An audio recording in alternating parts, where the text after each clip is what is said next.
박지현, 박한희, 변지민, 우원진, 이주희, 이지혜 순입니다. 박지현 발표해 주세요.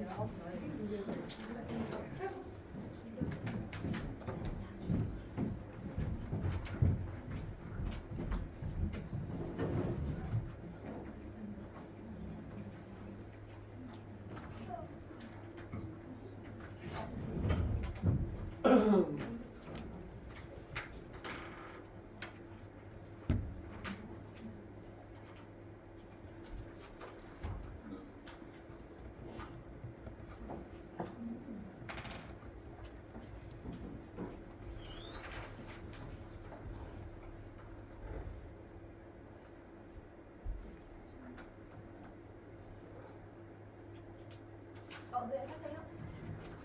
저는 로코코의 프랑스와 부시에 대해 발표할 박지현입니다.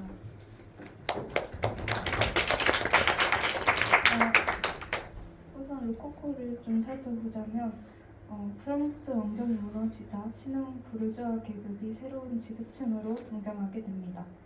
그들의 등장과 함께 미술사도 새로운 전환점을 맞이하게 되는데 로코코 미술 양식이 그 중에 하나입니다.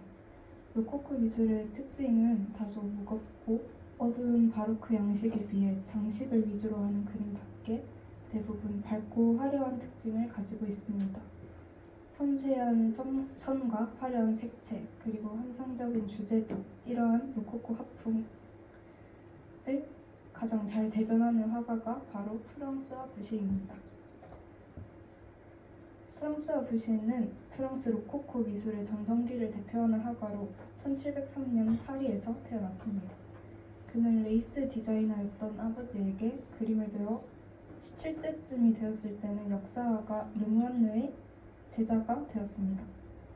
부시는 생계를 위해서 판화 작업을 했어야 했는데요. 그중 프랑스 로코코 양식의 개척자라고 할 수 있는 와토의 드로잉을 판화로 옮기기도 했는데 이 과정이 부시에게는 여성의 인체에 대한 우아하고 균형 잡힌 묘사 능력을 표현하는 데 큰 영향을 끼쳤다고 합니다.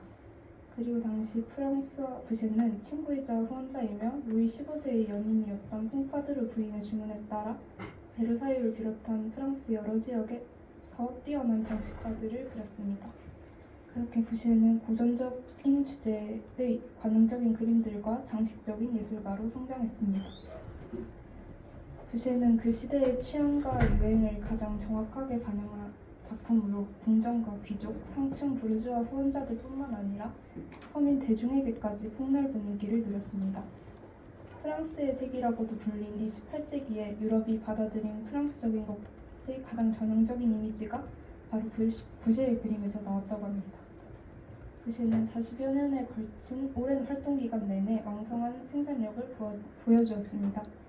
그가 직접 만든 작품뿐 아니라 그것에 기반해 만들어진 판화, 책의 서화, 도자기 그릇을 장식하는 그림 등의 형식으로 퍼져나간 부시의 그림이 프랑스의 모든 계층에 궁정의 문화를 퍼뜨리고 유럽의 전역의 프랑스풍이 어떤 것인지에 대해 인상을 만들어냈습니다.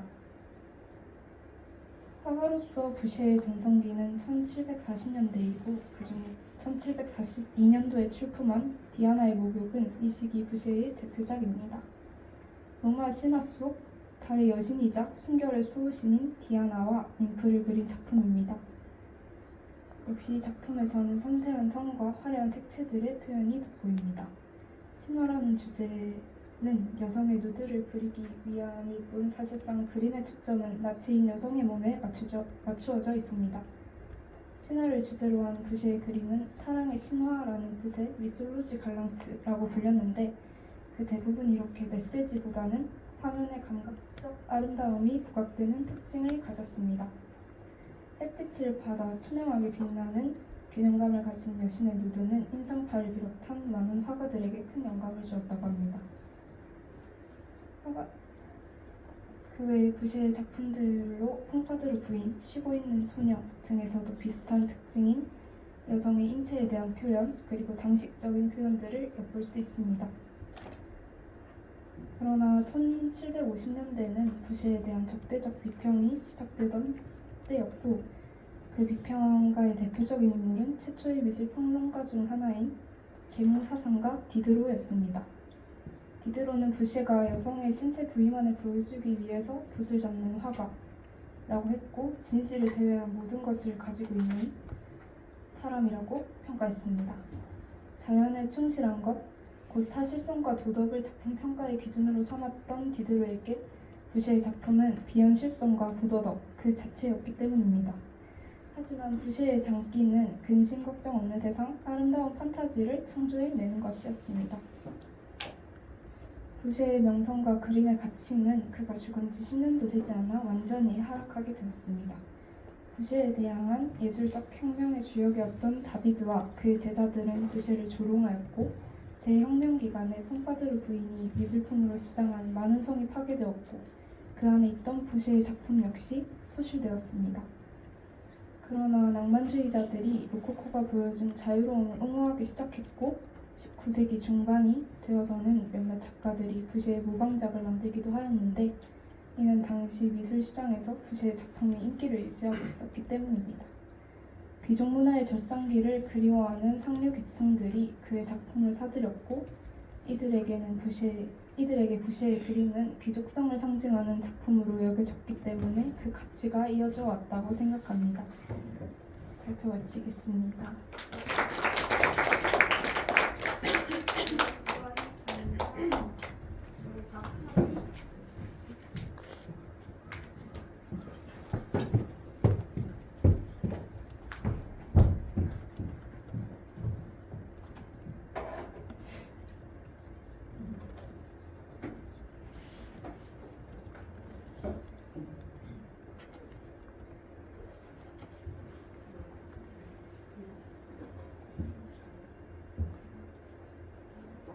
안녕하세요. 예술문화영상학과 박한희입니다. 오늘은 성모승천과 이를 그린 티치아노 베첼리노에 대해 발표하겠습니다.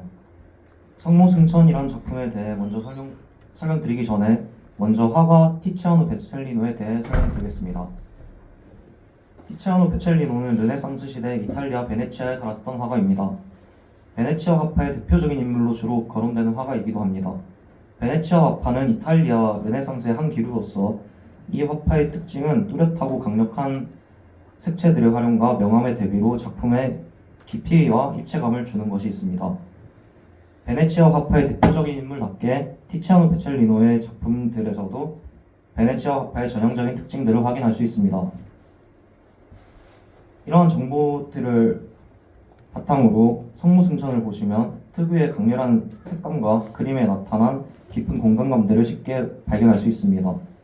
그림의 가운데에 위치한 성모 마리아가 입고 있는 강렬한 색의 옷과 그리고 하늘에서 강렬하게 내려오는 빛들 그리고 성모 마리아를 중심으로 위치한 양옆의 인물들을 통해 표현한 깊이 공간감이 그렇습니다.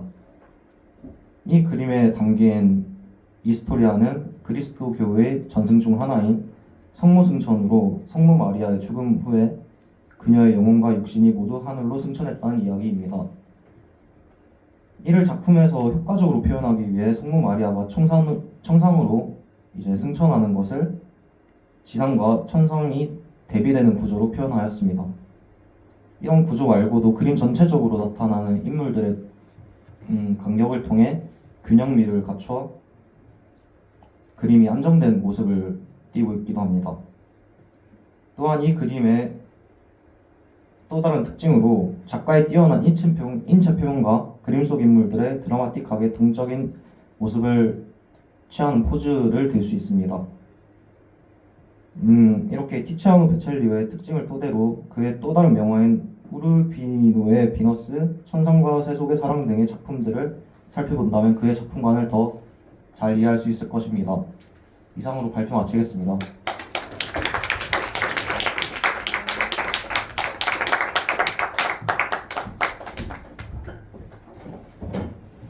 네, 수고하셨습니다. 전지민.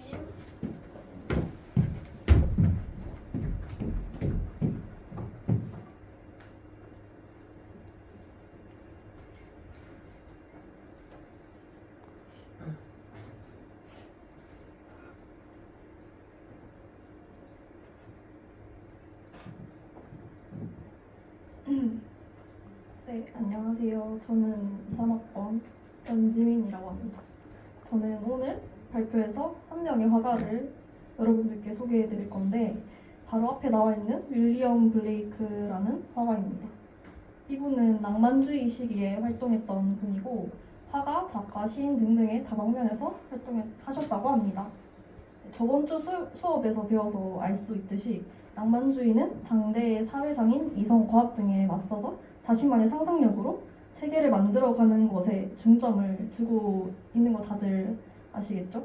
네, 이 화가도 마찬가지로 굉장히 독특하고 상상력 가득한 작품을 그렸습니다. 또한 주류와 다른 것을 만들다 보니까 전혀 주목받지 못했고 때로는 미치광이라고 불리기도 했답니다. 네, 이 화가가 세상을 떠난 지 100여 년 뒤에 그의 천재성이 주목되기 시작했고 영국 미술사에서 매우 중요한 인물로 다루어진다고 하네요. 네, 현재도 그에 대한 연구가 끊임없이 이어지고 있다고 합니다. 네, 이제 윌리엄 블레이크의 작품들을 좀 볼 건데요. 먼저 이 작품부터 보겠습니다. 이 작품의 이름은 옛적부터 항상 계신 이입니다. 네, 여기 보시면 이신같이 생긴 남자가 한쪽 무릎을 꿇고 있는데 손에는 컴퍼스 같은 게 뻗어 나와져 있고 무엇인가를 측정하려 하고 있는 것 같습니다. 이 남자는 블레이크가 자신의 상상력으로 창작한 허구의 신이라고 할 수 있는데요. 이름은 유리즌입니다. 이 유리즌이라는 신은 블레이크가 창작한 작품이나 시집에서 자주 등장한다고 합니다. 이처럼 낭만주의의 특징인 상상력을 사용해서 자신만의 신을 만듦으로써 이성을 중시하고 상상력을 경시하는 당대의 사회에 반기를 들면서 이러한 작품들을 만들었다고 할 수 있습니다. 그는 전통적인 종교적 기준, 당시 사람들이 숭배했던 하느님, 예수님을 뒤로하고 그만의 믿음을 형성했다는 점에서도 낭만주의의 특징을 찾아볼 수 있어요. 다음 작품은 블레이크 작품 중에서 가장 유명한 시각예술 작품이라고 할 수 있는데요. 이 그림은 판화에 삽입되어 있던 작품이고 작품의 이름은 이삭 뉴턴입니다. 작품 이름을 딱 봤을 때 우리가 잘 알고 있는 뉴턴을 그린 것 같이 보이는데 뉴턴은 근대에서 매우 중요한 수학자이자 물리학자이죠. 근대에는 이성과 과학이 정말 중시됐다는 것을 다들 아실 거라 생각합니다. 근데 낭만주의 화가가 근대 이성의 시대의 최대 아웃풋인 뉴턴을 작품으로 그렸다? 뭔가 이상할 수도 있을 것 같은데 작품을 잘 보자면 뉴턴으로 보이는 남성이 바위 위에 앉아서 웅크리고 있고 두루마리 위에 그림을 그리면서 무언가를 측정하고 있습니다. 완전히 생각에 사로잡혀 있는 것 같은 표정을 하고 있습니다. 블레이크에게 뉴턴은 합리성과 과학성에 살아있는 구현물이었는데 그것은 뉴턴의 궁극적으로 무익하고 맹목적이라고 본 형태라고 합니다. 작품에서 사용된 날카로운 각도와 직선은 이성의 억압적인 정신을 강조하는 뉴턴의 몸을 나타내기 위해서 사용되었고 뉴턴이 앉아있는 바위는 녹색 해조류와 살아있는 유기체들로 덮여있는데 이것은 인간의 상상력을 상징하면서 상상력에 대한 정신은 진정한 진리를 발견할 수 있는 자연의 세계와 같음을 상징한다고 합니다. 정리를 해보자면 뉴턴을 작품에 사용해서 이성과 과학을 부정적으로 표현하고 있고 상상력의 중요성을 부각시켰다고 할 수 있습니다. 이제 전체적인 블레이크의 작품들을 슬쩍 보면서 보겠습니다. 블레이크는 세계의 종말을 다룬 성경의 마지막 장의 내용을 바탕으로 붉은 용을 즐겨 그렸다고 하는데요. 이 붉은 용은 7대의 죄를 상징하면서 7개의 머리와 10개의 뿔을 가지고 있다고 합니다. 이렇게 보시면 붉은 용이 많이 나와 있는데 붉은 용은 사악한 괴물들을 이끌어서 사람들을 타락시키고 종말을 가져오는 적이라고 합니다. 상상력에 의해서 만들어진 이러한 동물들은 사람들에게 강하고 두려운 존재로 굳어져 왔다고 하네요. 이렇게 붉은 용을 많이 그린 걸 알 수 있습니다. 이렇게 작품들이 있고요. 이 슬라이드의 맨 오른쪽 작품을 잠깐 보겠습니다. 이 사람은 그리스도의 형상과 로마 시대 조각상의 모습을 하고 있는 것 같이 보이는데요. 바위 위에 서서 속세를 바라보면서 빛나는 새벽을 기쁘게 맞이하고 있는 장면이라고 합니다. 이는 아까 말했던 블레이크가 상상력으로 창작한 유리즘과 비슷한 것인 알비온이라는 허구의 인물인데 이것도 블레이크가 창작한 신화의 중심 인물 중에 한 명이라고 합니다. 네, 이상으로 발표를 마치겠습니다. 감사합니다. 네, 고맙습니다. 다음 무한진.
좋아하는 이거 좋아하는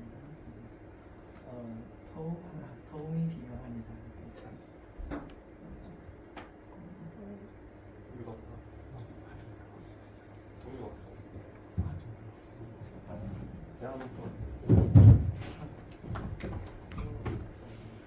뭐야?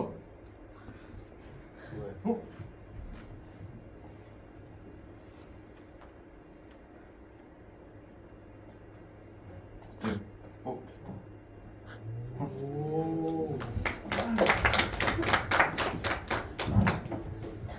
안녕하세요. 저는 원준입니다. 오늘 소개한 인물은 페라스케스입니다.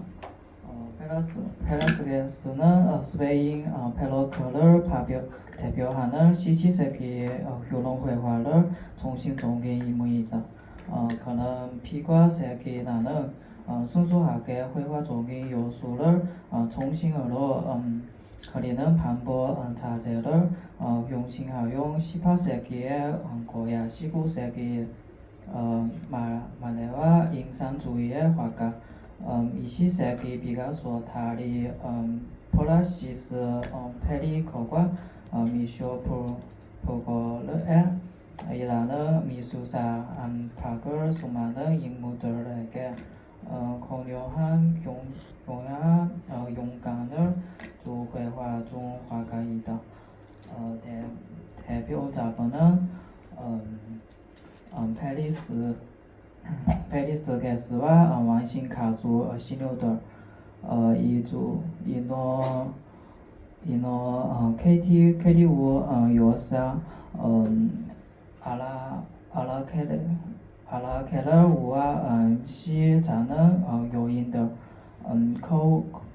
거울을 보는 비너스 관대 바르로 대바야들 바야 놀이들 등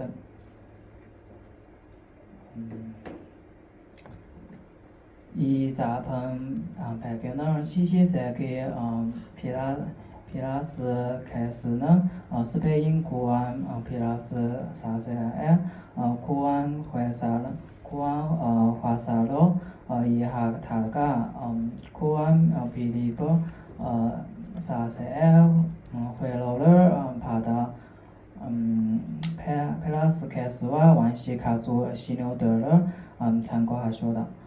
내용은 화면 내용은 화가가 거울의 빛이 공간을 이용해 표현한 공주 생활 모습입니다. 자신의 왕혼을 위해 그림을 그리고 있는 모습이 기록되는 한편 어린 공주가 신호들 데리고 가자기 화묘종으로 심의하는 우연한 사고의 것이다. 자본의 고도가 비방하여 화가는 공동조상 공용의 원칙을 개들이고 총동회화처럼 고안 부분을 화면의 중심에 배치하지 않고 이들을 부정적인 위치를 부여했으며 화면성 이무 배치는 가능한 한 자연스러운 상태로 거대한 화분 속에서 다중적인 공간을 활용하여 국기 부부한 시카 효과를 내다. 이문을 평범한 송로림으로 생생하고 자연스럽게 그려주다. 비명 화면 중심의 인물은 화가가 지종으로 표현하지 싶은 조경으로 공주 같은 두신용을 소량한 아름다운 수파함을 부각시키는 종종을 두고 있다. 작품은 부정적인 대색을 지니고 이소 생활의 정의에서 출발하여 고전의 이상을 묘사하고 고전의 생활이 무의고한 공안을 대변한다. 의미는 호세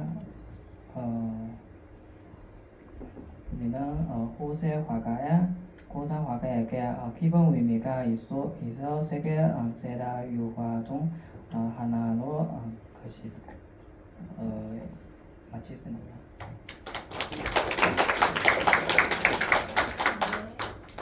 고맙습니다. 이준희.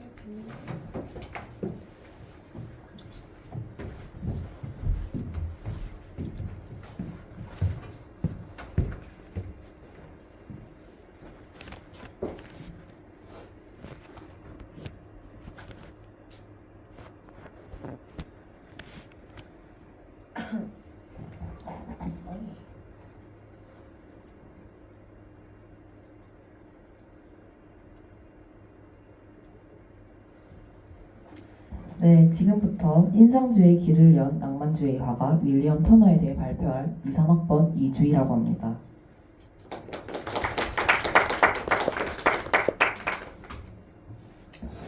먼저 윌리엄 터너는 무엇을 그리는 화가였을까요? 터너는 풍경화를 위주로 그리는 화가였습니다. 보통의 풍경화는 선명함과 자연의 재현에 초점이 맞추어 제작되었기에 실제의 광경을 얼마나 잘 담아내는지가 중요하였는데요. 반면 터너의 풍경화는 윤곽선도 뚜렷하지 않고 형태를 알아보기도 어렵습니다. 때문에 처음 작품을 접하게 된다면 그가 그린 풍경이 어떤 장소인지 어떤 모습인지 분간이 어려워 이것이 무엇을 그리는 그림인지라고 생각할 수 있을 정도입니다. 그렇다면 그는 원래부터 이러한 화풍을 지녔을까요? 터너는 처음부터 방과 같은 화풍의 그림을 그린 것은 아닙니다. 그는 어릴 때 이제 정규적인 미술 교육을 받지 못하였는데요. 그냥 단순히 아버지가 운영하던 이발소에서 온 사람들의 초상화를 그려주는 정도로 시작한 취미였는데 아버지께서 터너의 재능을 깨달아 작품 활동을 할 수 있도록 적극 지지해 주었습니다. 그렇게 그는 그림을 본격적으로 시작하였는데요. 자신이 살던 지역인 영국의 자연과 풍경에 빠져들게 되었습니다. 있는 그대로의 자연을 캔버스에 담아내고자 하였는데 정확한 원근법을 준수하며 음영과 형태를 이전에 보여준 그림과는 달리 사실적으로 그려내는 것에 집중하였습니다. 이 사진들은 각 앞 사진에서 앞서 터너에 대해 설명할 때 나왔던 그림인데요. 바다에 배가 떠 있고 빛이 들어오는 장면을 그린 두 작품은 상당히 서로 다른 분위기, 느낌을 지녔습니다. 즉 풍경이라는 주제 안에서도 그 풍경에서도 이제 바다에 떠 있는 배를 배경으로 한 비슷한 주제임에도 불구하고 화풍의 달라짐이 눈에 띄게 보입니다. 어떠한 까닭으로 그는 이전과 다른 화풍을 가지게 된 것일까요? 그는 세상의 곳곳의 다양한 풍경들은 그에게 이제 다양하고 새로운 영감이 되었고 나아가 자신만의 시선으로 바라본 세상의 모습을 화폭 속에 그려내기 위해서 고민하게 됩니다. 결국 기존의 풍경화대로 이제 탄탄대로를 달리던 그는 변화를 택하기로 결심하게 되는데요. 즉 익숙한 광경보다는 자신만의 시선에 담긴 새로운 모습을 끊임없이 발굴하고 실제로 풍경과 자연을 찾아가 그곳을 체험하면서 자신이 느낀 감정을 작품 속에 담고자 했습니다. 이런 식으로 이제 변하게 되는 거죠. 그러면 방금 앞서 이제 터너에 대해서 발표를 할 때 인상주의를 연 작가라고 얘기를 했는데 그러면서도 낭만주의 작가라고 설명을 했습니다. 그러한 이유는 이제 작품의 특징을 살펴보면서 이제 이야기를 바로 이어가도록 하겠습니다.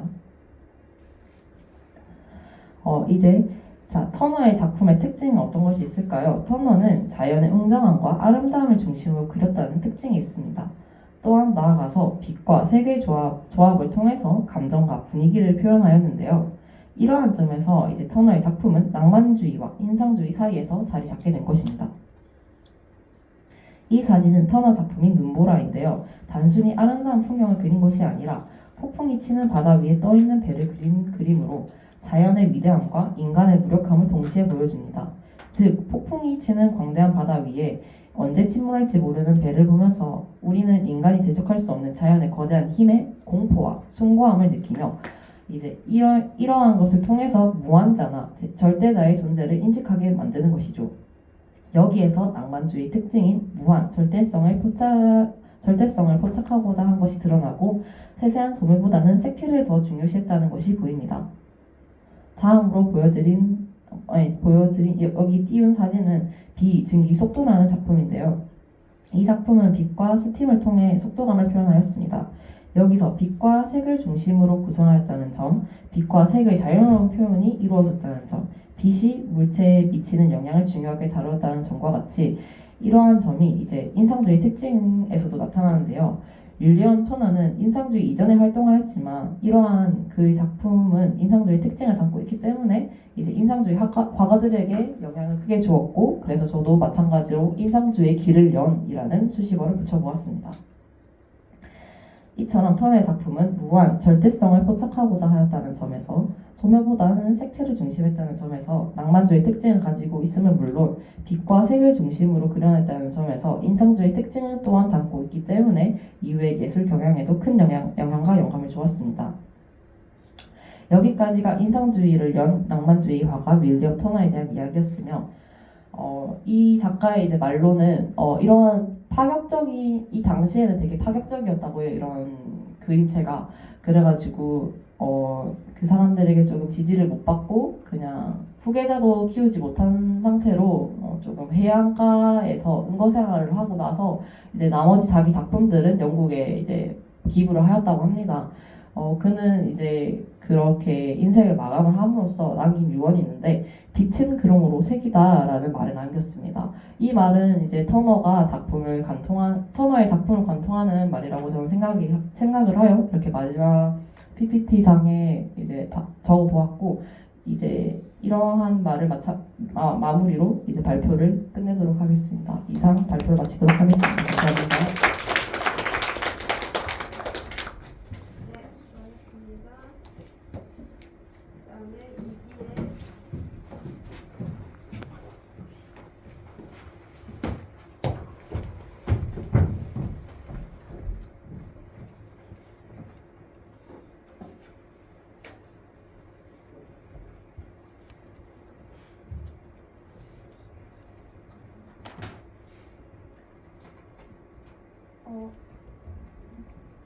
저는 초기 르네상스의 피렌체 화가인 산드로 보티첼리에 대해서 발표할 23학번 이지혜라고 합니다.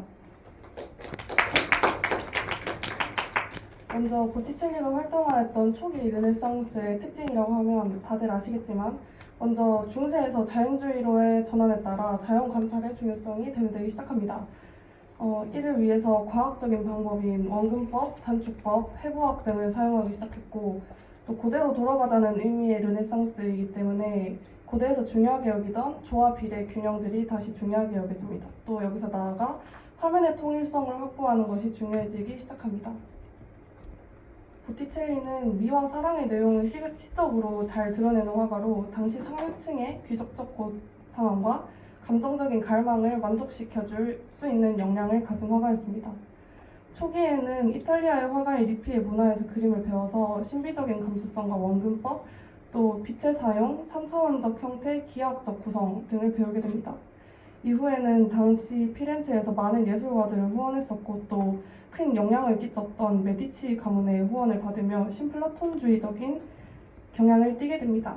또 초기에 3차원적 형태보다는 더 평면적인 표현법을 익히기 시작합니다. 후기에는 프로테스탄트의 선구자라고 할 수 있는 사보나롤라의 금욕주의의 영향을 받아 이전에 보티첼리 특유의 우아하고 부드러운 선 묘사에서 신비주의적이고 정신적인 면을 강조한 열광적인 선 묘사로 변하기 시작합니다. 그의 후기 작품 전까지는 다양한 색상을 사용하고 부드러운 느낌의 작품 활동을 했다면 후기에는 그보다 제한적인 색상을 사용했다고 할 수 있습니다. 그러면 이 예시를 그림에서 한번 보겠습니다. 이 작품은 비너스의 탄생으로 비너스가 바다의 거품에서 태어나서 조개 껍질에 실려오는 장면을 묘사한 그림입니다. 당시 이교도적이라 여겨졌던 그리스 로마 신화의 인물들이 표현된 작품으로 고대 주제를 그려냈다고 할 수 있습니다. 여기서 비너스는 고대의 콘트라포스토 자세를 취하고 있으며 또 금발에 휘날리는 머리카락, 치맛자락의 곡선, 바다 물결 등이 모두 출렁이는 곡선의 형태로 되어 있어서 화면의 통일성을 확보하고 있습니다. 그러나 이 작품은 일반적인 르네상스 경향과는 다른 점이 있는데요. 일반적으로 르네상스에서는 사실성에 입각한 자연주의와 또 원근법을 엄격하게 지키는 것이 중요했었는데 여기서 약간 멀어져서 현실세계라기보다는 그로부터 분리된 서정적인 초현실을 그려냈습니다. 그래서 제한적인 원근법을 사용하면서도 화면상의 완벽한 조화를 이루어내며 환상적 세계를 구현해냈습니다. 이 작품은 보티첼리의 또 다른 대표작이라고 할 수 있는 프리마베라라는 작품으로 한국어로 봄이라고 해석됩니다. 이 작품에도 신화의 인물들이 등장하는데요. 오른쪽에 있는 제퍼의 따뜻한 느낌이 불어오면서 돼지가 봄을 맞는 오른쪽에서 왼쪽으로 이야기가 이어지고 있는 작품입니다. 왼편에 보이는 머큐리의 자세에서는 또 콘트라포스터를 찾아볼 수 있습니다. 보티첼리 특유의 감미롭고 섬세한 곡선이 발휘되는 작품으로 청색조의 분위기와 여신들의 투명한 색채의 아름다움이 조화되고 있습니다. 또 보티첼리는 계절의 변화를 시각적으로 더 강조하기 위해서 클로리스의 밝은 장미빛의 피부와 대비되도록 맨 끝에 있는 제퍼의 짙은 푸른색으로 대비되게 표현했습니다.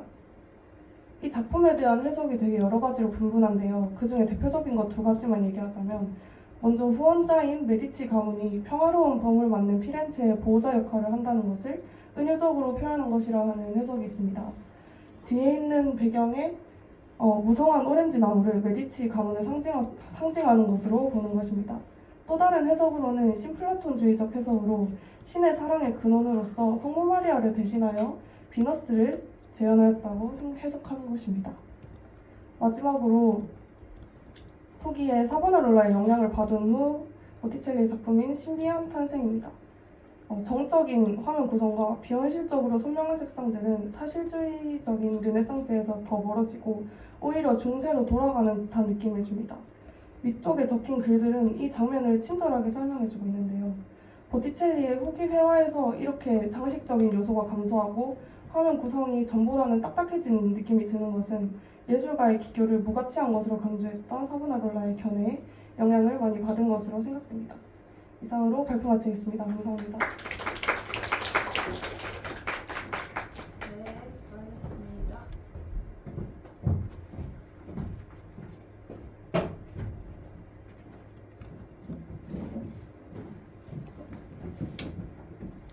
자, 예수는 이지윤, 이추칭, 이문소, 장원, 정시현, 정재현 준비해주세요.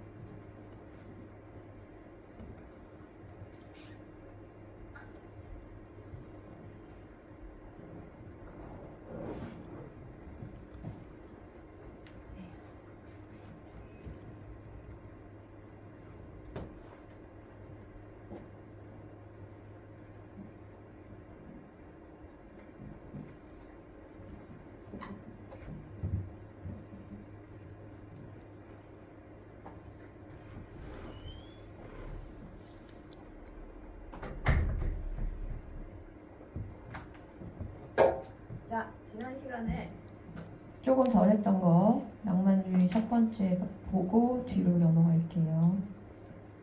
자, 낭만주의의 주제는 예술과 사회의 대립입니다.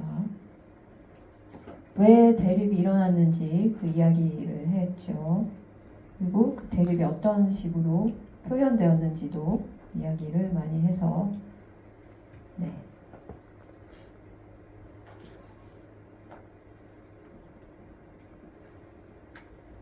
제리코에 대해서 봤나요?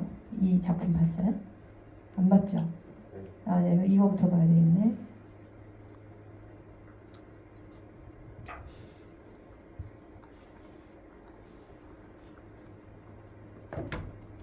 네. 자, 우리 그 지난 시간에 기억이 나시는지 모르겠는데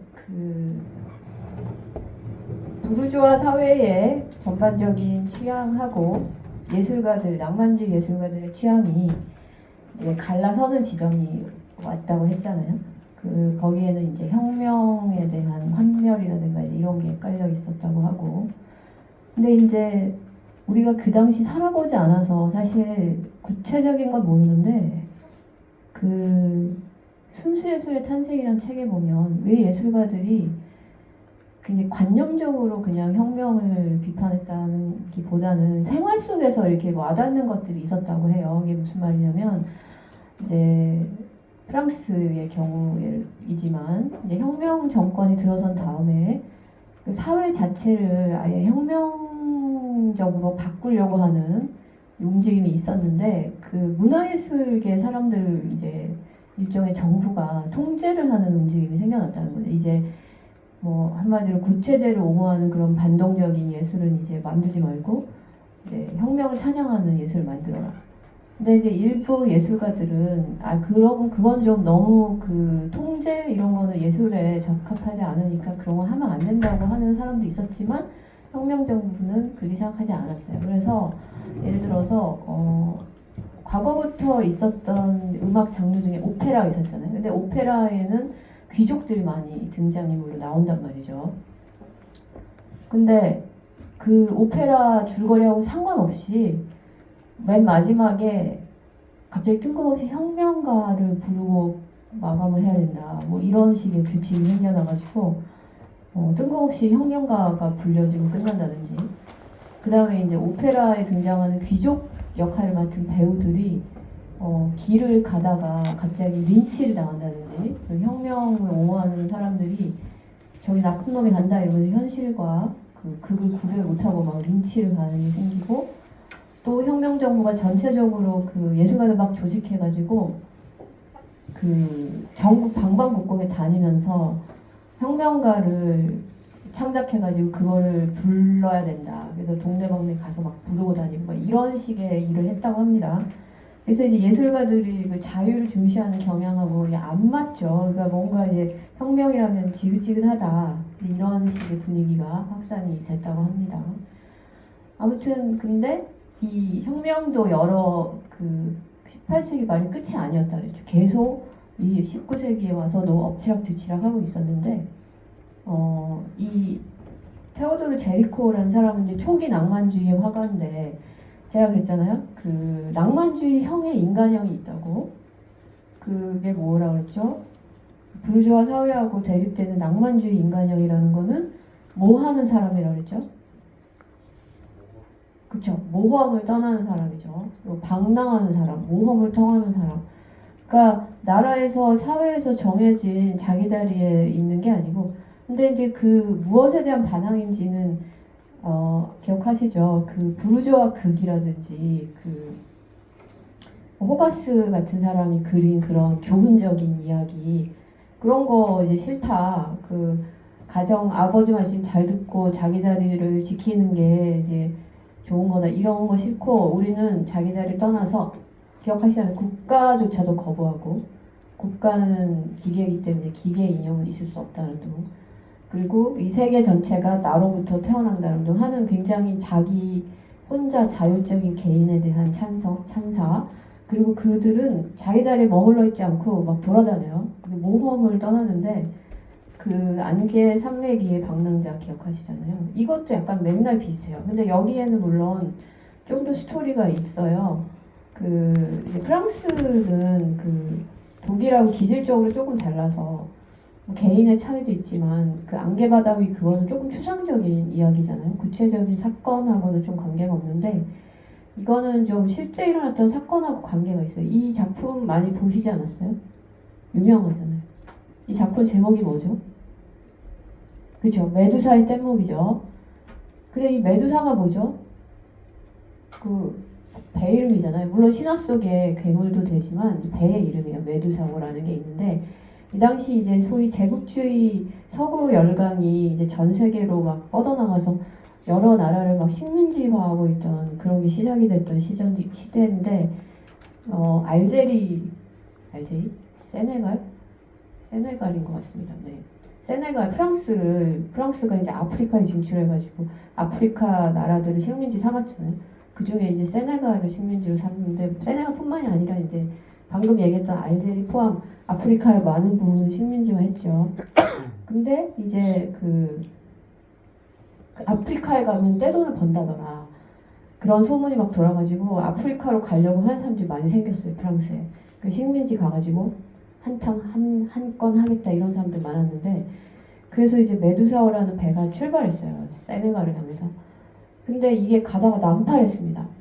근데 알고 보니까 그 난파의 이유가 있었는데 선장이 아무 그 경력도 없는 선장이 안 채워져 있고 배에 무슨 구조적 결함도 있었고 뭐 좀 해가지고 중간에서 난파를 하는데 본토 그 배에 타고 있던 사람들 중에 돈 많은 사람들 그리고 선장 이런 사람들이 여기 사람이 너무 많이 타서 배가 깔아앉는다. 그래서 가난하고 여기 보면은 유색인종 여기 흑인들 보이잖아요. 이런 사람들은 죄다 내려가지고 이런 뗏목 같은 거 만들어가지고 이 위에서 너희들 타고 있어라. 그러면 우리가 너네들 끌어줄게. 이렇게 하고 이 사람들 다 내보냈는데 알고 보니까 그 사람들 끌어주는 게 아니고 밧줄 탁 잘라버린 거예요. 그러니까 그 선장하고 돈 많은 사람들은 살겠다고 이 사람들이 졸지에 바다에서 버림을 받았어요.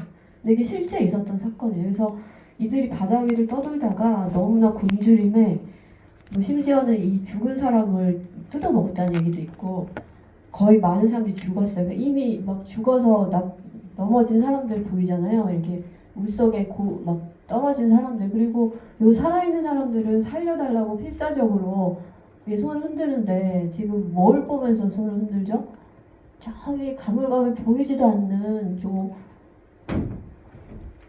도시 하나 아주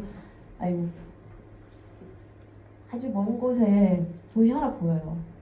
근데 거의 안 보여요. 요걸 보면서 막 흔드는데 절망적이죠. 저게 보일 리가 있어요. 막 이러고 있는 거예요. 근데 결국은 이 중에서 아주 소수만이 살아남았어요. 살아남은 사람들이 이제 프랑스로 돌아와서 증언을 하는 거예요. 이런 일이 있었다고. 그래서 이제 재판까지 열려고 했는데 뭔가 제대로 처벌도 받지 못하고 이제 흐지부지 끝난 이런 사건이 있었어요. 근데 이게 그 제리코가 이 사건 얘기를 듣고서 굉장히 관심을 받으면서 자기가 그리려고 하는 주제하고 유사하고 자기가 이런 사건에 관심이 있었어요. 그래서 직접 그 살아난 사람들 취재도 해가면서 생생한 이야기를 들어서 이거를 그렸다고 합니다. 근데 이제 이게 우리가 왜 낭만주의적이냐라고 하면 바로 이거죠. 이거는 단순한 모험이라고 하기에는 더 끔찍하고 비극적인 이야기지만 어쨌든 세네갈을 향해서 출발했던 사람들도 결국 자기 자리를 이탈한 사람들이잖아요. 뭔가 미지의 세계를 향해서 가려고 하다가 엄청난 자연의 힘, 사실 따지고 보면 자연의 힘 말고 인재인데 제리코는 근데 정치적으로 들리는 바에 따르면 딱히 그렇게 혁명을 지지하거나 진보적인 사람이 아니었대요. 그래서 이거를 자기식으로 번안을 한 거죠. 이게 뭐 인재거나 뭔가 그 계급 문제라든가 이런 거라기보다는 그냥 미지의 세계를 향해 가다가 좌초한 거다. 그 자연의 힘 앞에서 인간의 운명이 어떻게 될지 모른다라고 하는 그러한 위기와 불안정의 순간을 그린 거죠. 그게 낭만주의의 전형적인 주제인 거죠. 그러니까 낭만주의의 그 특성 자체는 무한과 어떤 무한을 향해서 가는 끝없는 과정이라고 그랬잖아요. 근데 그 과정이 이제 그 슐레겔처럼 거울에 서로 비친 것처럼 끝없이 움직이는 걸로 보느냐 아니면 셸링처럼 어느 한순간 정지할 수 있다고 보느냐는 차이가 있지만 어쨌든 끝없이 자기 창조와 자기 파괴 기억나시죠? 그러니까 엎어치고 외치고 이러면서 끝없이 과정 자체가 무한한 거예요. 그러니까 무한이 이 시대에는 플라톤처럼 어딘가 뭔가 고정된 이데아 같이 그렇게 움직이지 않는 뭔가 초월적인 게 있다기보다는 그 세상 돌아가는 것 자체가 계속 움직인다. 고정되어 있지 않고 끊임없이 움직이기 때문에 그 움직임 자체가 무한인 거죠, 사실은. 그거를 본 거죠. 그러니까 운명 결정되어 있지 않다. 그러니까 아까 안개바다 위 그 사람하고 마찬가지로 이 바다에 떨어진 사람들도 살지 죽을지 구조가 될지 못 될지 사실 알 수가 없어요. 그런 미지의 세계 속에서 앞으로 운명이 어떻게 될지 모르는 거예요. 그래서 열려 있고 역동적이고 끝없이 변해가는. 그래서 국가는 기계이기 때문에 국가의 이념이 있을 수 없다는 말은, 그러니까 기계는 여기서 말하는 기계는 프로그램된 거죠. 자기 자리가 다 있어요. 나사모 조직의 나사모처럼 돌아가는 게 다 정해져 있어요. 그리고 옆에서 이렇게 딱 움직이면 그게 뭐 옆으로 딱 영향을 받아서 마치 자동 인형같이 누가 쿡 건들면 이렇게 휙 하고.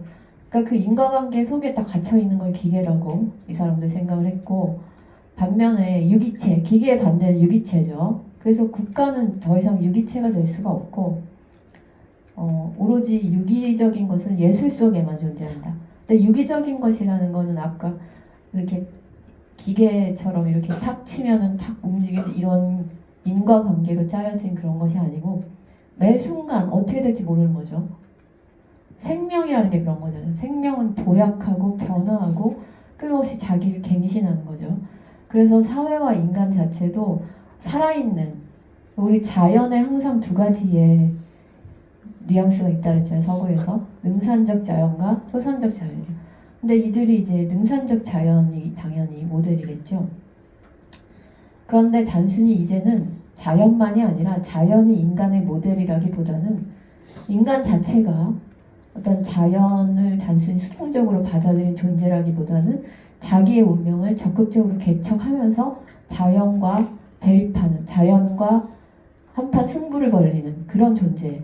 그러면서 더 크게 보면은 자연과 인간을 포함한 이 세계 전체가 하나의 거대한 소용돌이처럼 휘몰아치는 거죠. 지금 이 작품처럼, 이 작품을 보면 전체가 휘몰아치고 있죠. 그리고 고요하지 않죠. 우리가 르네상스 작품에서 봤던 그런 고요한 균형 없고 역동적인 그 구조를 가지고 있어요. 네, 뭐 이런 거. 그리고 제리코는 또 이런 그림도 그렸는데 이 그림 둘 다 정신병원에서 광인을 그린 거예요.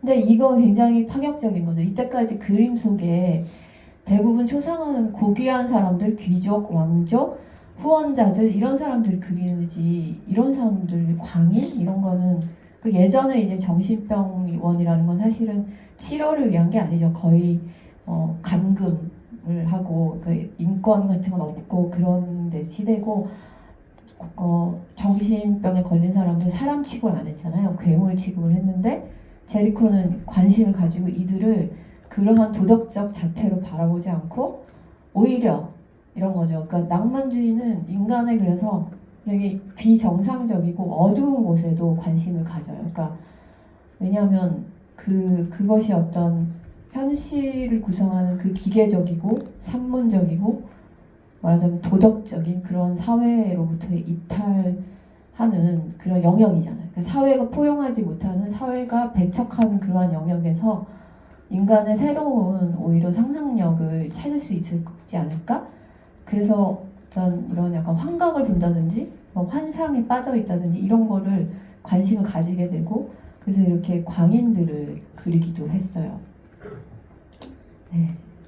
그래서 일찍 죽었는데, 근데 이제 큰 영향을 이제 줬다고 합니다. 이렇게 보면은 1791년에서 1820년 얼마 못 살았죠. 19세기 초에 잠깐 살았는데 영향을 크게 줬다고요. 근데 들라크루아가 이 제리코의 영향을 크게 받게 돼요. 그러니까 나이는 제리코보다 조금 그렇죠. 7살 연하고 살기는 더 오래 살았는데 전형적으로 이제 낭만주의의 유명한 화가로 알려져 있어요. 근데 아까 말했던 그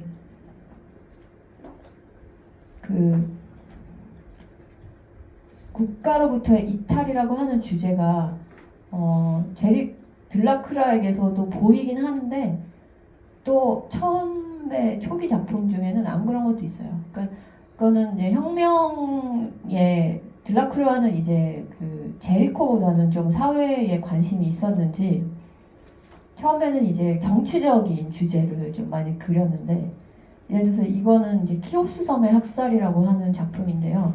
이건 이제 그리스와 투르키예 사이의 전쟁이에요. 근데 우리 투르키예가 오랜만에 등장하는데 기억나시죠? 그 우리 중세를 얘기할 때 지금의 이스탄불, 그 비잔티움이나 콘스탄티노플이라고 불렀던 그 도시에 그 아야소피아 사원의 그 벽화들 기억나시죠? 근데 그 벽화들이 원래 기독교잖아요. 그 동방교회, 동유럽의 교회에서 만든 건데 그게 거의 1000년을 기독교 세력이 거기 살다가 15세기? 네, 오스만 투르크가 쳐들어오면서 동유럽, 동로마 제국도 멸망하고 말죠. 근데 그때 쳐들어온 오스만 투르크가 바로 현재 투르키의 사람들이고 이슬람을 믿는 사람들인데, 그들이 아야소피아를 점령한 다음에 벽화를 다 부시진 않았고 그 위에다가 이렇게 하얀색 회칠을 했어요. 그래서 오늘날 우리가 볼 수 있는 그 아야소피아의 벽화는 나중에 20세기에 그 보수공사를 위해서 회칠을 벗겨냈을 때 우연히 나타난 거예요. 그리고 그 아야소피아 사원 안에 이슬람 세력들이 그 회칠한 그 옆에다가 자기네 아라비아 글자로 쓴 뭔가 이렇게 이런 걸 장식을 갖다 놓고 교회 밖에 이슬람 건축의 일부인 미라넷이라는 걸 세우고 이러면서 뭔가 좀 동서의 혼합이 되는 결과가 가져왔다 그러죠. 근데 제가 투르키에 4년 전에쯤 갔다 왔는데 그때만 해도 아야소피아는 박물관이었어요. 누구나 들어갈 수 있는 종교 시설이 아니고 그냥 박물관인데, 제가 갔다 온 다음에 아쉽게도 투르키의 정부가 그 아야소피아를 다시 모스크로 만들었어요. 이슬람화된 거죠. 이슬람의 그 이제 기도하는 장소로 만들어 버렸어요. 그래서 비신자는 아마 못 들어가게 한 것 같은데, 아니면 들어갈 수 있나? 하여튼 근데 왜냐하면 아야소피아는 이스탄불의 가장 큰 관광 자원 중에 하나고 많은 사람들이 종교와 무관하게 들어갈 수 있었던 인류의 문화 유산이었는데 갑자기 그렇게 됐습니다. 그래서 투르키예가 요새 점점 더 이제 이슬람화되죠. 원래 투르키예는 이슬람 국가지만 가장 자유로운 이슬람 국가 중에 하나였거든요. 세속화된 국가였는데 지금 조금씩 달라지고 있다고 하죠. 그 투르키예죠. 근데 그 이후에 그렇게 이스탄불을 점령한 이후에 지금 19세기에 이르기까지 계속 그리스 사람들이 투르키의 지배를 받고 있었어요. 그러다가 이제 그리스 독립전쟁을 벌리는데 그 독립전쟁에 유럽 사람들이 많은 관심을 가지게 돼요. 근데 이제 그게 약간 그런 것도 분명히 있어요. 투르키의 사람들은 이제 유럽인이 아니잖아요. 지금 터키가 유럽인이 아니냐 뭐 말이 많지만 사실 종교적으로 다른데, 제 개인적으로 유럽 공동체하고는 성격이 너무 다른데 애초에 종교가 다르니까. 근데 어쨌든 그 이교도 뭐죠? 이교도들에게 지배받고 있는 기독교 그리스는 이제 기독교니까. 그 이교도들한테 지배받고 있는 서구인들의 고통, 그리고 거기서 벗어나려고 독립전쟁, 이게 이제 서구인들에게 좀 뭔가 관심의 대상이 되기도 했고, 또 하나는 낭만주의 시대에 세계가 확장됐잖아요. 예전에는 유럽이라는 작은 세계 속에서만 살다가 이제 낭만주의자들은 다른 세계를 막 찾아다녀요. 아까 뭐 비록 제국주의 때문에 식민지화된 세계이긴 하지만 아프리카에도 관심을 가지고, 아까 제리코 작품에도 막 흑인이 나오고, 예를 들어서 서양 화가들이 그림 그릴 때 그림 속에 흑인이 나온 경우 사실 거의 없거든요. 흑인도 막 나오고, 그리고 지금 트루키의 전쟁 얘기를 그리고, 사실은 이거는 그리스 편에서 트루키의인들의 학살을 고발하는 그림이지만 결과적으로는 이국적 풍경이 이제 등장하는 거죠. 그 이슬람인들, 그 기독교인들이 아닌 사람들이 등장하게 되고, 그리고 이것도 뭔가 인간이 어떤 운명 앞에서 굴복하는 이야기거든요. 지금 사실은 굉장히 끔찍한 일인데, 트루키의 군인들이 이 사람들을 막 이렇게 학살하고 이렇게 그 패배의 현장을 그린 거예요. 근데 이게 처음에 살롱에 그 전시됐을 때 많은 사람들이 분노하고 회화의 학살이라고 막 불렀대요. 왜냐하면 보통 이런 기억나죠? 이스토리아, 이런 옛날 이야기나 역사적 사실이나 사람들이 나오는 스토리에 대한 이야기는 영웅을 보통 주인공으로 내세우고 고전주의적인 모티브가 당연하게 생각이 됐는데, 드라큘라는 패배, 우리 편이 지는 이야기, 그리고 여긴 영웅이 아무것도 없어요. 그냥 다들 절망하는 사람들밖에 없는 거예요.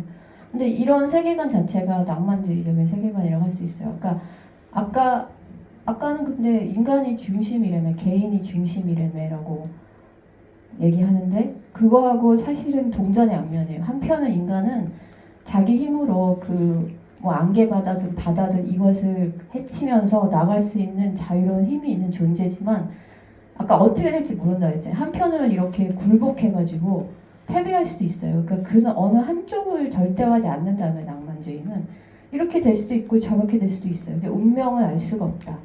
근데 이거는 고전주의의 정적인 세계관하고 굉장히 다른 거예요. 고전주의 세계관에서 영웅 반드시 승리해요. 그러니까 그게 너무 당연해요. 근데 낭만주의는 미래는 알 수 없다라고 하는 그런 생각. 그러니까 대조적으로 비슷한 시기에 그려졌던 작품을 하나 보여드리겠는데요. 아까 제가 고전주의는 리바이벌 된다고, 자꾸 리바이벌 된다 그랬잖아요. 그 중에 하나가 18세기에 있었던 고전주의, 바로 17세기에 있었던 니콜라 푸센과 그 프랑스 고전주의 연극 이런 거 기억나시죠? 그 바로크 시대의 라이벌이었던 그거고, 근데 19세기 초에 또 리바이벌이 있어요. 그게 신고전주의라는 건데, 아까 이제 혁명하고 예술가들이 이제 처음에는 가치가 다 갈라섰다 그랬잖아요. 근데 계속 혁명하고 같이 가려는 예술가들이 있었으니 그들이 신고전주의자들이에요. 근데 혁명가들은 고전주의를 좋아했어요. 왜냐하면 영웅에 대한 얘기고 자기네를 영웅시하니까. 근데 그 대표적인 화가가 자크 루이 다비드인데요.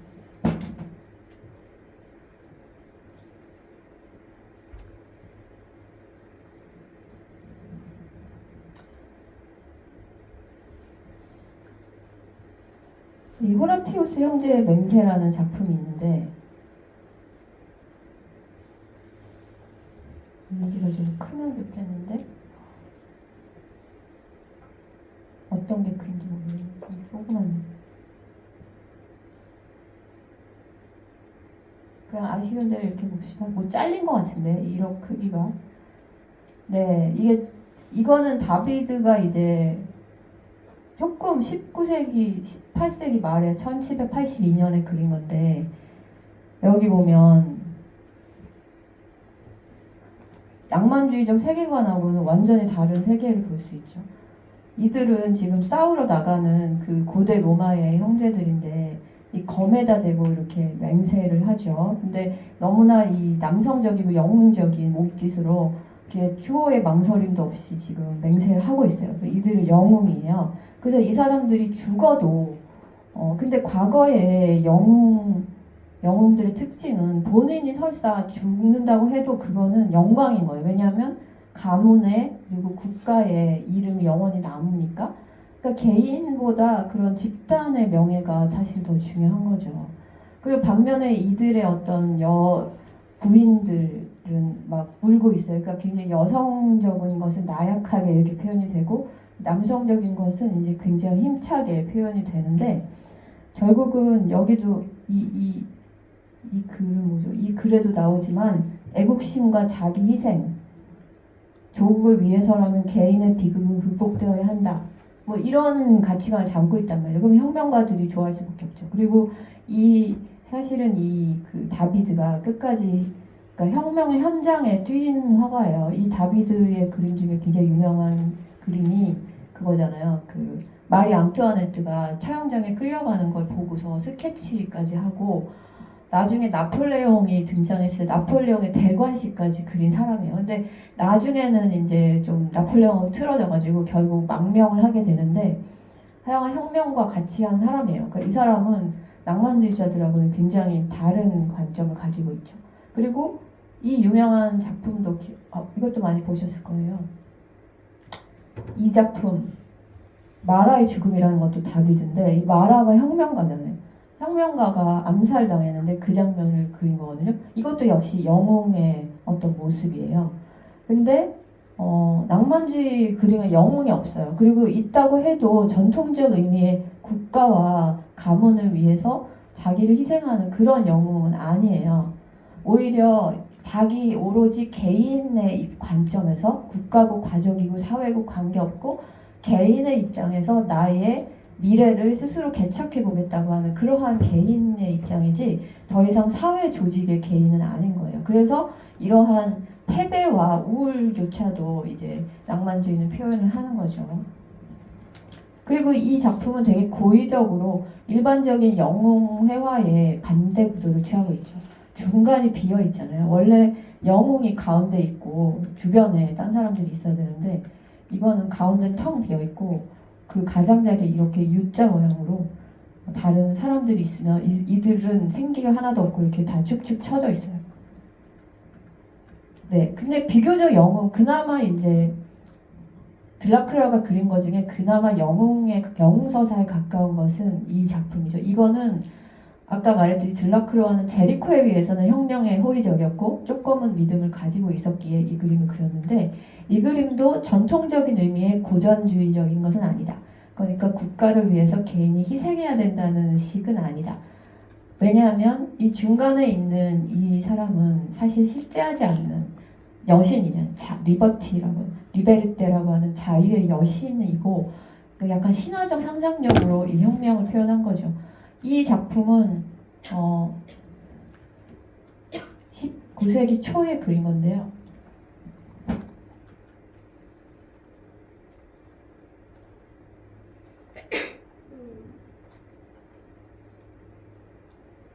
네, 민중을 이끄는 자유의 여신인데 이게 그려진 연도가 1830년에 그려졌고 1830년 7월 혁명을 기념하기 위해서 그린 거다. 그러니까 그 바로 당대의 일을 그린 건데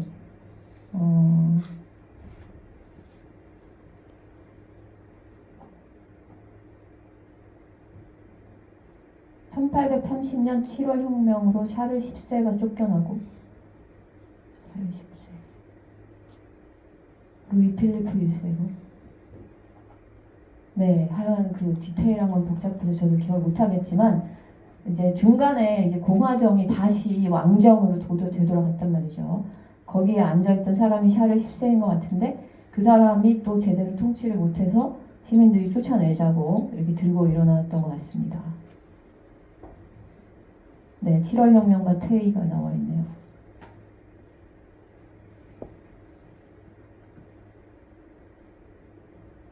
나중에는 정부군도 시민들에게 가담하여 샤를 10세를 대신하였다 라고 나오네요. 네. 어쨌든 그 와중을 그린 건데 여기 보면은 이제 역시 약간 제리코에게서 영향을 받은 것 같은 표현이 나오죠. 밑에 죽어서 넘어진 이 죽은 사람들이 이렇게 늘어져 있는 이런 모습들 그리고 이게 시민군이죠. 이 사람들 시민군인데 여기 보면은 또 역시 유색 인종이 표현돼 있고 여기 이제 이 사람 부르주아죠. 뭔가 조금 이제 그 좀 지위 사회적 지위와 부가 있는 사람이고 왼쪽에는 일종의 프롤레타리아 그리고 오른쪽에 소년까지 가세해서 그러니까 다 같이 이렇게 이 바리케이트를 넘어가는 이제 이 모습을 그리고 있는데 또 비슷하게 영웅을 그리고 있지만 고전주의적 영웅같이 집단에 충성한다는 느낌은 아니라는 거죠. 그리고 그 이후에 블라크로아는 이런 혁명적 주제를 이제 점점 안 그리게 됩니다. 그리고 이제 이것도 전형적으로 낭만주의적인 작품인데 이것도 들라크로아의 작품이죠. 단테베라고 하는 작품인데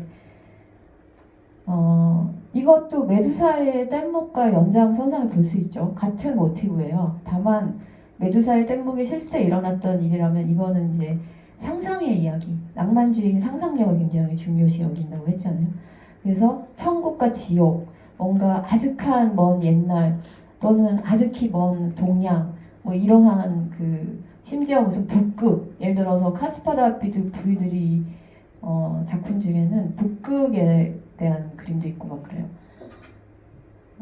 거기서 이제 그 단테는 그 신곡을 쓴 그 문필가잖아요. 르네상스 시대 문필가인데 이 사람이 베르길리우스라는 고대 로마의 시인을 만나가지고 그러니까 그 만난다는 것 자체가 벌써 이제 현실적이지 않죠. 여기에 단테고 이 사람이 베르길리우스인데 베르길리우스의 안대를 받아가지고 여기저기 천국, 연옥, 뭐 지옥 이런 데를 막 다니는 이야기인데 여기에 이제 지옥에 가니까 이 저승의 강을 건너는 배가 있고 여기에 죽은 사람들이 막 좀비같이 막 물어 뜯으려고 하는 이런 장면이에요. 그리고 이건 누구의 초상화죠? 맞아요. 유명하죠. 쇼팽의 초상화입니다. 쇼팽과 그 들라크로아는 형제가 아니고 죄송 이런 말도 안 되는 소리. 친구. 그 쇼팽의 연인 누구죠?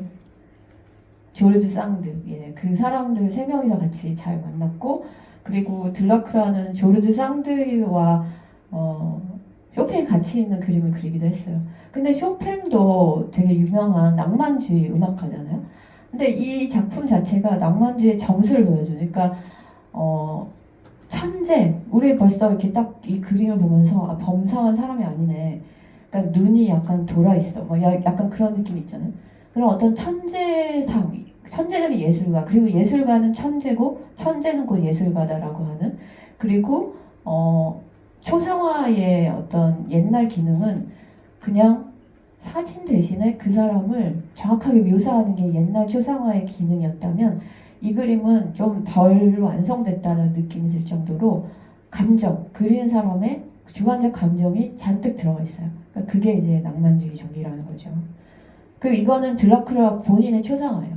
여기도 보면 그 예술가의 굉장히 자의식이 들어있죠. 이렇게 턱을 딱 치켜들고 굉장히 나 잘났지라는 그런 느낌이 딱 있어요.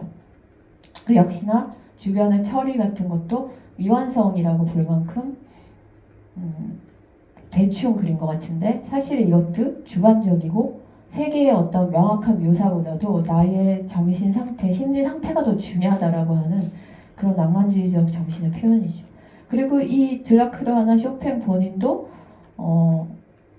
더 이상 국가나 사회를 위해서 봉사하는 사람들이 아니라 자기 자신을 위해서 그리고 내가 찾고자 하는 그러한 하나의 이념을 위해서 다른 거 상관없이 살아가는 이제 그런 종류의 사람으로 이제 묘사가 되고 있어요. 네. 그리고 이제 나중에 들라크로아는 아프리카를 여행하면서 들라크로아는 아예 까놓고 이렇게 말해요. 고대 그리스의 유산에서 벗어나야 된다. 이때까지 오랫동안 서구 문화에서 고대 그리스 이렇게 오래 하지? 고대 그리스 로마는 항상 중요한 기준점이 되어 왔잖아요. 근데 낭만주의는 그거를 거부해요. 그래서 고대 그리스를 뭐 아예 벗어 던진 건 아니지만 그래도 보는 눈이 달라진 거죠. 그래서 들라크로아가 나는 고대 그리스 로마의 유산에서 벗어나기 위해서 아프리카 여행했다 이런 말을 할 정도로 알제리를 여행하고 이제 그림을 막 그려요. 근데 이제 물론 나중에 후대의 사람들은 이러한 아프리카에서 그린 들라크루아의 그림도 사실 서구인이 본 일종의 오리엔탈리즘이다라고 비판하기도 하는데 어쨌든 시야가 이제 넓어졌어요. 동양이나 아프리카나 이런 쪽도 관심을 기울이게 됩니다. 네. 그리고 그러면 조금 쉬다가 계속하도록 할게요.